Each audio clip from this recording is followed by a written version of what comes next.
ಜಿಲ್ಲಾಧಿಕಾರಿಗಳು ಮತ್ತೆ ಅಧಿಕಾರಿಗಳಿಗೆ ಕೊಡ್ತಕ್ಕಂಥ ಕೆಲಸವನ್ನು ಇವತ್ತು ಮಾಡ್ತಾ ಇದೀವಿ. ಈಗಾಗಲೇ ನಾವು ಏನು ಒತ್ತಾಯ ಮಾಡಿದ್ವಿ, ಆ ಹುಡುಗರ ಕಡೆ ಅವ್ರ ತಾಯಿ ಕೆಲಸ ಕೊಡ್ತಕ್ಕಂಥದ್ದು, ಅವ್ರ ಹೆಂಡತಿ ಕೆಲಸ ಕೊಡ್ತಕ್ಕಂಥದ್ದು, ಮತ್ತೆ ಅವ್ರಿಗೆ ಆಗಿರ್ತಕ್ಕಂಥ ಅನ್ಯಾಯ ವಿರುದ್ಧ ಅವರನ್ನು ಬಂಧನ ಮಾಡ್ಬೇಕಂತ ಹೇಳಿ ನಾವು ಇವತ್ತು ಒತ್ತಾಯ ಮಾಡೋದ್ರ ಮುಖಾಂತರ ಇವತ್ತು ನಾವಿಲ್ಲಿ ಆ ಮನವಿಯನ್ನು ಕೊಡೋದಕ್ಕೆ ನಾವು ಬಂದಿದ್ದೀವಿ. ಈ ಮನವಿಯನ್ನ ಪೊಲೀಸ್ ವರಿಷ್ಠಾಧಿಕಾರಿಗಳು ಮತ್ತು ಜಿಲ್ಲಾಧಿಕಾರಿಗಳು ಅದನ್ನ ಮೊಬೈಲ್ ಹಂಚೋಣ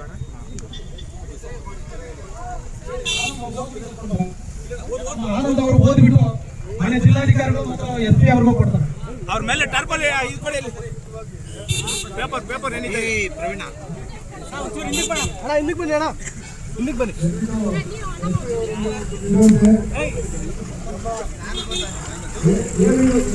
ಅಣ್ಣ ಹಿಂದೆ ಬನ್ನಿ ಅಣ್ಣ ಸ್ವಲ್ಪ.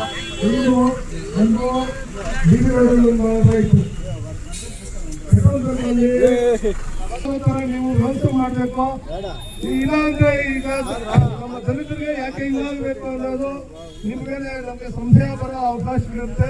ದಯವಿಟ್ಟು ನಮ್ಗೆ ಇದುವರೆಗೂ ನೀವು ಬಂದಾಗಿದ್ರು ಎಲ್ಲ ದೊಡ್ಡ ಕೆಲಸಗಳಿಗೆ ನಮ್ಗೆ ನೆರವಾಗಿದ್ದೀರಾ. ಇನ್ನು ಮುಂದೆ ನೀವು ನೆರವಾಗಿರ್ಬೇಕು.